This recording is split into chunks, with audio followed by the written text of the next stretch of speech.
pretty good because he said they always play us unbelievably hard. They're only 15 minutes apart or 10, whatever it is, and so it was a war last year. It could have easily went Gladewater's way last year, and so we're looking to go over and see a good game.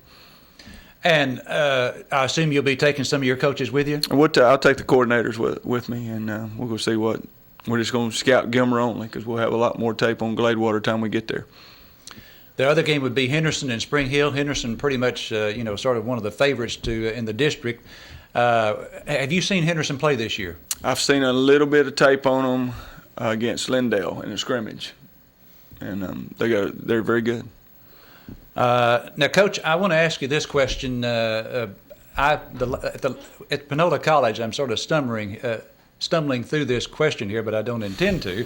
At Panola College, we have a football pick'em contest every week, and the last 2 weeks I've picked the Aggies, and the last 2 weeks they have lost huge leads in the second half, and then, of course, we all know what happened to the Cowboys this past week when they lost a 24-point lead. As I was looking back over your tenure here, I cannot recall a game where we were ahead by 2 or 3 touchdowns in the second half and we lost it. In other words, we haven't done that. What's the key to holding on to a pretty good-sized lead?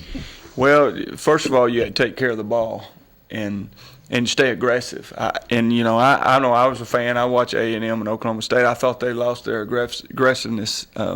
Against Arkansas this past week, and I thought A&M lost their aggressiveness. And you got to keep that pedal down. You got to keep the hammer down and keep rolling until it gets way out of hand, or the next thing you know, it's a ball game.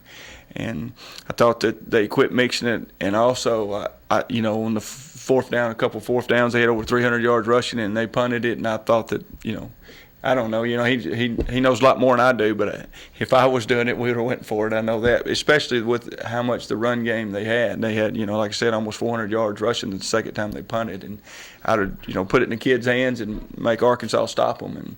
But he makes a lot more money, and he's a lot smarter than I do. And he's really got A&M turned around, and they could easily be undefeated right now too. So he's a great coach, a great man. I've met him and sit in the meetings with him before in the early '90s, and he's a super guy. So they'll get it turned around. But I think the key is just to stay aggressive and do what you did to get ahead, instead of trying to play not to lose the game, and just stay aggressive. And then it gets to a point there's no way they can catch you, then you pull off.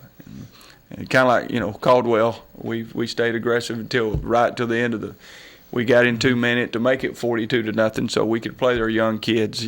I think it was a couple of years ago. Then the next thing you know, they was 42-28, and then we turned it back on. And I didn't really want to have to bring the starters back in, but we had to then. And but I think just to stay aggressive and keep doing what you did to get ahead. Now, offensively, I know we've had some things this year that have really frustrated you, lining up in the wrong position and being forced to burn timeouts as a result of that, and dropping passes and receivers running the wrong routes.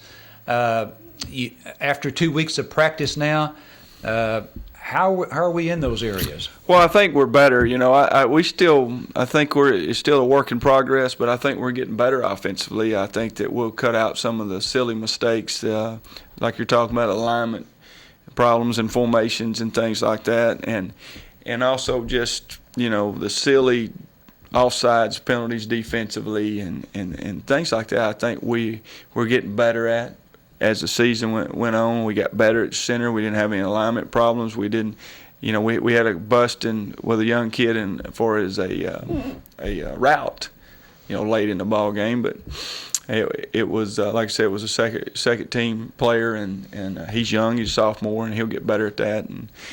But we're not making excuses. If they mess it up, it's our fault. We hadn't gone over it with them enough, and I said I was a fan on the A&M. And we got lots of fans at the Carthage game. They ought to be smoking me when we can't line up, because it's inexcusable, and I realize that. And we are working to correct those things. And if we'll play solid football, we'll have a chance in each game. And that's what we taught as coaches. And we're not. I'm not saying we're not talented. We're not. I told the kids the other day, we don't have a Dwight Smith. I hadn't coached but one of those in 22 years. A kid that weighs 225 and runs pounds and runs a 4.3 40, and I just coached one of those guys, and we don't have that guy that we can stick in the belt and have half intensity Not just be ready to go.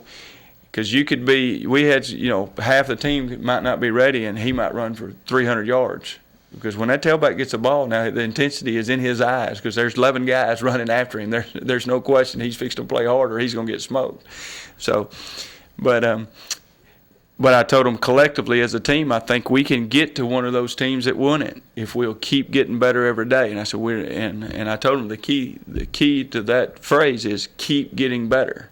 And I think we're bought in. Everybody's bought in, and we're not there yet. But hopefully we'll perform well tomorrow night and keep going and keep getting to practice, and hopefully we can get in the playoffs and continue to practice and have enough time to get to where we were.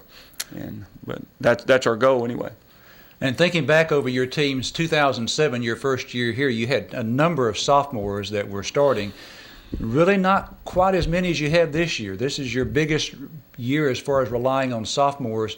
That's going to be a key, isn't it? And how do you think they're performing this year? Well, I told them the other day, you're sophomores. You're not sophomores anymore as far as football is concerned. You've played a half a season, and it's time to grow up. It's time to quit making the foolish mistakes, and it's time to go. I said the big looks ought to be off their face. The big eye looks, it ought to be gone. You know what Friday Night Football's about now. Now let's go perform up to the best of your ability. You've got talent, or you wouldn't be up. You'd be on Thursday night right now, and we've got some very talented guys on Thursday also. I'm not saying they're not talented. I'm just saying that these guys we have to have them this year. It is the first time we've had to have a lot of skilled players as sophomores since I've been here.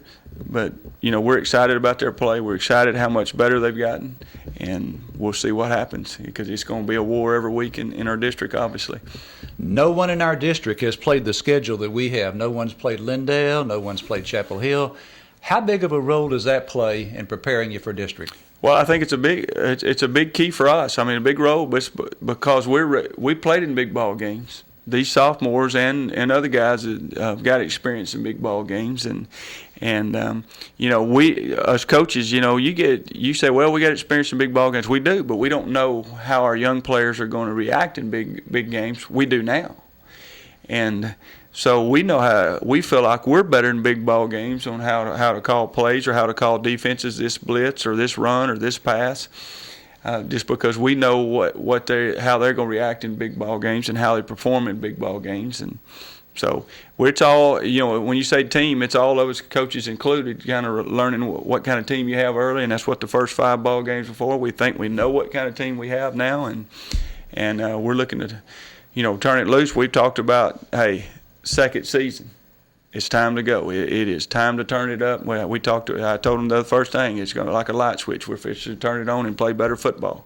And I'm hoping that wasn't just talk and we perform on the field, but that's what we've been preaching and coaching. And like I said, I think we're ready to go. So what's your gut feel for tonight? I think we're fixing to play with lots and lots of intensity, and you'll see a lot of energy and by the coaches, players, and everybody, sideline players, everybody, and I think we're going to play well. All right, now it's 70-plus miles up there, so if you're listening to this, you're going to have to really get in the car and jump on it in a hurry to get there in time for the kickoff. Kickoff is at 7:30. If you can't be there, we'll have it for you live right here on KGAS, taking a look at the starting lineups right after 7 o'clock. For Coach Surratt, I'm Larry Allen, wishing you a great weekend. So long, everyone.